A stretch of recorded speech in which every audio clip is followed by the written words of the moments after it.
بسم اللہ الرحمن الرحیم۔ السلام علیکم۔ مولا علی علیہ السلام فرماتے ہیں، بری عادت کی طاقت کا اندازہ تب ہوتا ہے جب انہیں چھوڑنے کی کوشش کی جاتی ہے۔ بدبخت ترین انسان وہ لوگ ہیں جو اپنے ذاتی مفاد کی خاطر نہ حق بات کرتے ہیں، نہ سنتے ہیں اور نہ ہی حق کو دیکھتے ہیں۔ اکثر رشتوں کے لیے دن منائے جاتے ہیں، mother day, father day, teacher day. کاش کوئی روٹی ڈے بھی ہوتا، بھوکے لوگ پیٹ بھر کے روٹی تو کھاتے۔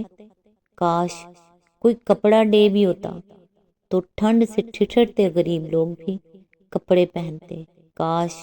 کوئی انسانیت ڈے بھی ہوتا تو لوگوں کو سمجھ لگتی کہ انسانیت کیا ہوتی ہے۔ اللہ تعالیٰ سے دعا ہے کہ وہ ہم سب کو نیکی کی ہدایت دے، اور اللہ تعالیٰ آپ کو اور آپ کے تمام اہل و عیال کو اپنے حفظ و امان میں رکھے، آمین۔ آج انشاءاللہ سورہ الاحزاب کی آیت نمبر 51 سے سٹارٹ کریں گے۔ اس کا ترجمہ اور تفسیر تفہیم القرآن سے بیان کروں گی جو اہل سنت جماعت کے لیے ہے۔ اعوذ باللہ من الشیطان الرجیم، بسم اللہ الرحمن الرحیم۔ تم کو اختیار دیا جاتا ہے کہ اپنی بیویوں میں سے جس کو چاہو اپنے سے الگ رکھو، جسے چاہو اپنے ساتھ رکھو، اور جسے چاہو الگ رکھنے کے بعد اپنے پاس بلا لو۔ اس معاملے میں تم پر کوئی مذائقہ نہیں ہے۔ اس طرح زیادہ متوقع ہے کہ ان کی آنکھیں ٹھنڈی رہیں گی اور وہ رنجیدہ نہ ہوں گی، اور جو کچھ بھی تم ان کو دو گے اس پر وہ سب راضی رہیں گی۔ اللہ جانتا ہے جو کچھ تم لوگوں کے دلوں میں ہے، اور اللہ علیم و حلیم ہے۔ اس کی تفسیر ہے، اس آیت سے مقصود نبی صلی اللہ علیہ وآلہ وسلم کو خانگی زندگی کی الجھنوں سے نجات دلانا تھا، تاکہ آپ صلی اللہ علیہ وآلہ وسلم پورے سکون کے ساتھ اپنا کام کر سکیں۔ جب اللہ تعالیٰ نے صاف الفاظ میں حضور صلی اللہ علیہ وآلہ وسلم کو پورے اختیارات دے دیے کہ ازواج مطہرات میں سے جس کے ساتھ جو برتاؤ چاہیں کریں، تو اس بات کا کوئی امکان نہ رہا کہ یہ مومن خواتین آپ صلی اللہ علیہ وآلہ وسلم کو کسی طرح پریشان کرتی یا آپس میں مسابقت اور رقابت کے جھگڑے پیدا کر کے آپ کے لیے الجھنیں پیدا کرتی۔ لیکن اللہ تعالیٰ سے یہ اختیار پا لینے کے بعد حضور صلی اللہ علیہ وآلہ وسلم نے تمام ازواج کے درمیان پورا عدل فرمایا، کسی کو کسی پر ترجیح نہ دی، اور باقاعدہ باری مقرر کر کے آپ صلی اللہ علیہ وآلہ وسلم سب کے ہاں تشریف لے جاتے رہے۔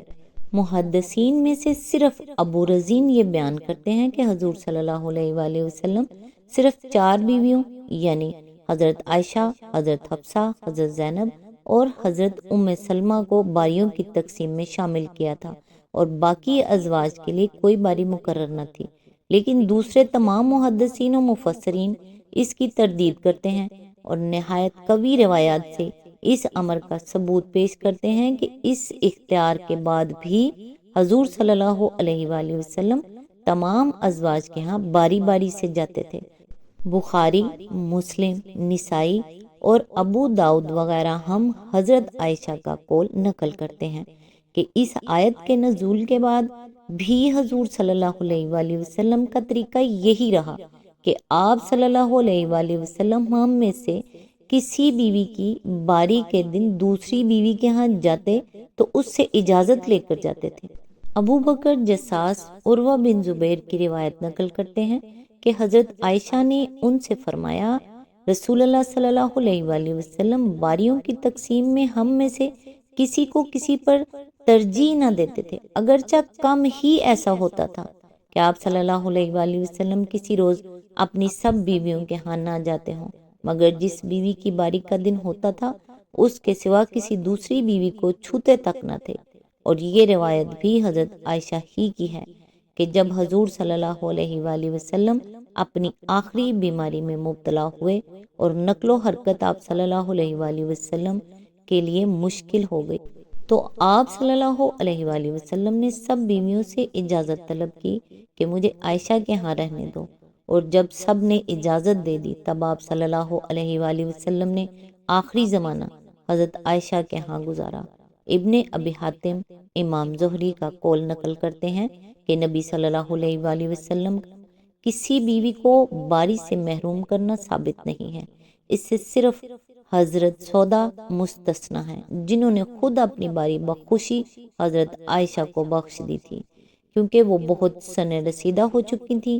اس مقام پر کسی کے دل میں یہ شبہ نہ رہنا چاہیے کہ اللہ تعالیٰ نے معاذ اللہ اس آیت میں اپنے نبی کے ساتھ کوئی بے جا رعایت کی تھی اور ازواج مطہرات کے ساتھ حق تلفی کا معاملہ فرمایا تھا۔ دراصل جن عظیم مصالحے کے خاطر نبی صلی اللہ علیہ وآلہ وسلم کو بیویوں کی تعداد کے معاملے میں عام قاعدے سے مستثنی کیا گیا تھا، انہی مصالحہ کے تقاضے یہ بھی تھا کہ آپ صلی اللہ علیہ وآلہ وسلم کو خاندانی زندگی کا سکون باہم پہنچایا جائے اور ان اسباب کا سدباب کیا جائے جو آپ صلی اللہ علیہ وآلہ وسلم کے لیے پریشان خطری کے موجب ہو سکتے ہوں۔ ازواج مطہرات کے لیے یہ ایک بہت بڑا شرف تھا کہ انہیں نبی صلی اللہ علیہ وآلہ وسلم جیسی بزرگ ترین ہستی کی زوجیت حاصل ہوئی، اور اس کی بدولت ان کو یہ موقع نصیب ہوا کہ دعوت و اصلاح کے اس عظیم الشان کام میں آپ صلی اللہ علیہ وآلہ وسلم کی رفیق کار بنی، جو رہتی دنیا تک انسانیت کی فلاح کا ذریعہ بننے والا تھا۔ اس مقصد کے لیے جس طرح نبی صلی اللہ علیہ وآلہ وسلم غیر معمولی اثار و قربانی سے کام لے رہے تھے اور تمام صحابہ کرام اپنی حد استطاعت تک قربانیاں کر رہے تھے، اسی طرح ازواج مطہرات کا بھی یہ فرض تھا کہ اثار سے کام لیں۔ اس لیے اللہ تعالیٰ کے اس فیصلے کو تمام ازواج رسول نے بخوشی قبول کیا۔ آیت میں لفظ ہے اللہ علیم و حلیم ہے، یہ تنبیہ ہے ازواج مطہرات کے لیے بھی اور دوسرے تمام لوگوں کے لیے بھی۔ ازواج مطہرات کے لیے تنبیہ اس بات کی ہے کہ اللہ کا یہ حکم آ جانے کے بعد اگر وہ دل میں بھی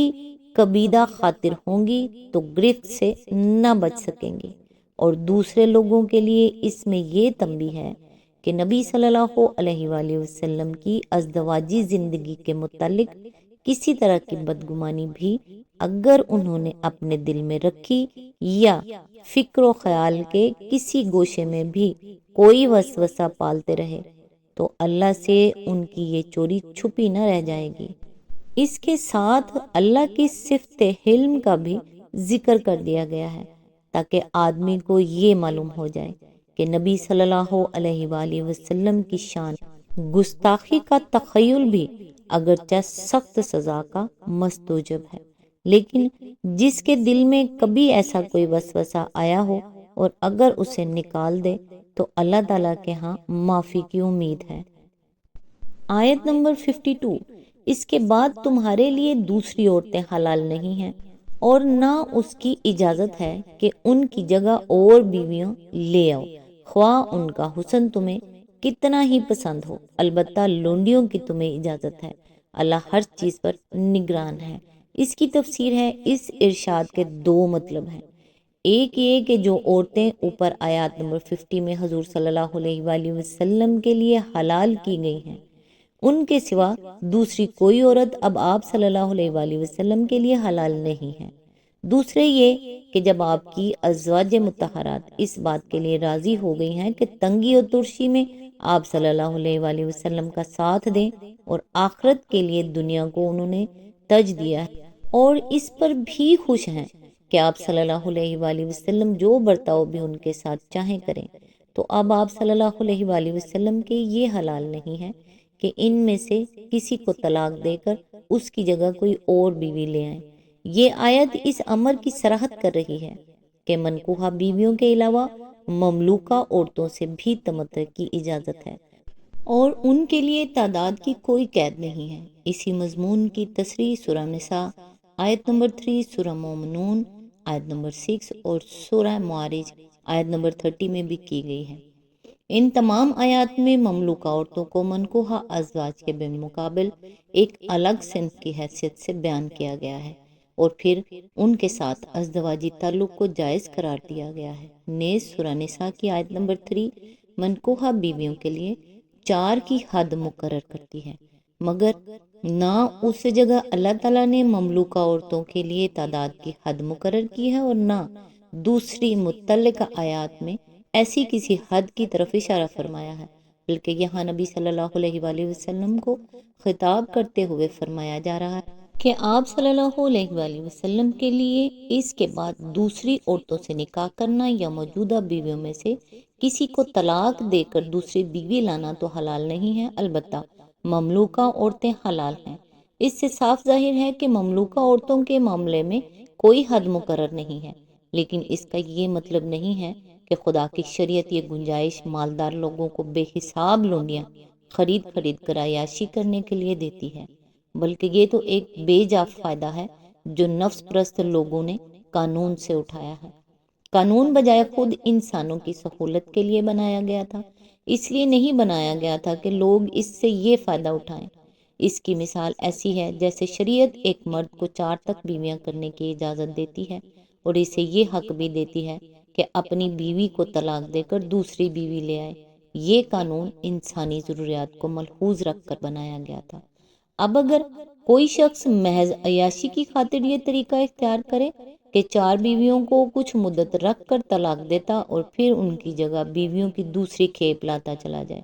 تو یہ قانون کی گنجائش سے فائدہ اٹھانا ہے، جس کی ذمہ داری خود اسی شخص پر عائد ہوگی، نہ کہ خدا کی شریعت پر۔ اسی طرح شریعت نے جنگ میں گرفتار ہونے والی عورتوں کو، جبکہ ان کی قوم مسلمان قیدیوں سے ان کا تبادلہ کرنے یا فدیہ دے کر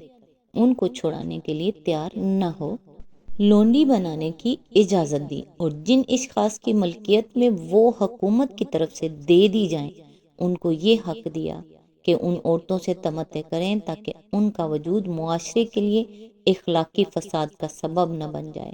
پھر چونکہ لڑائیوں میں گرفتار ہونے والے لوگوں کی کوئی تعداد معین نہیں ہو سکتی تھی، اس لیے قانوناً اس امر کی بھی کوئی حد معین نہیں کی جا سکتی تھی کہ ایک شخص بیک وقت کتنے غلام اور کتنی لونڈیاں رکھ سکتا ہے۔ لونڈیوں اور غلاموں کی خرید و فروخت کو بھی اس بنا پر جائز رکھا گیا کہ اگر کسی لونڈی یا غلام کا نباہ ایک مالک سے نہ ہو سکے تو وہ کسی دوسرے شخص کی ملکیت میں منتقل ہو سکے، اور ایک ہی شخص کی دائمی ملکیت مالک و مملوک دونوں کے لیے عذاب نہ بن جائے۔ شریعت نے یہ سارے قواعد انسانی حالات و ضروریات کو ملحوظ رکھ کر سہولت کی خاطر بنائے تھے۔ اگر ان کو مالدار لوگوں نے عیاشی کا ذریعہ بنا لیا تو اس کا الزام انہی پر ہے، نہ کہ شریعت پر۔ آج تک کے لیے بس اتنا ہی، نیکسٹ انشاءاللہ آیت نمبر 53 سے سٹارٹ کریں گے۔ تب تک کے لیے دعاؤں میں یاد رکھیے گا۔ اللہ حافظ۔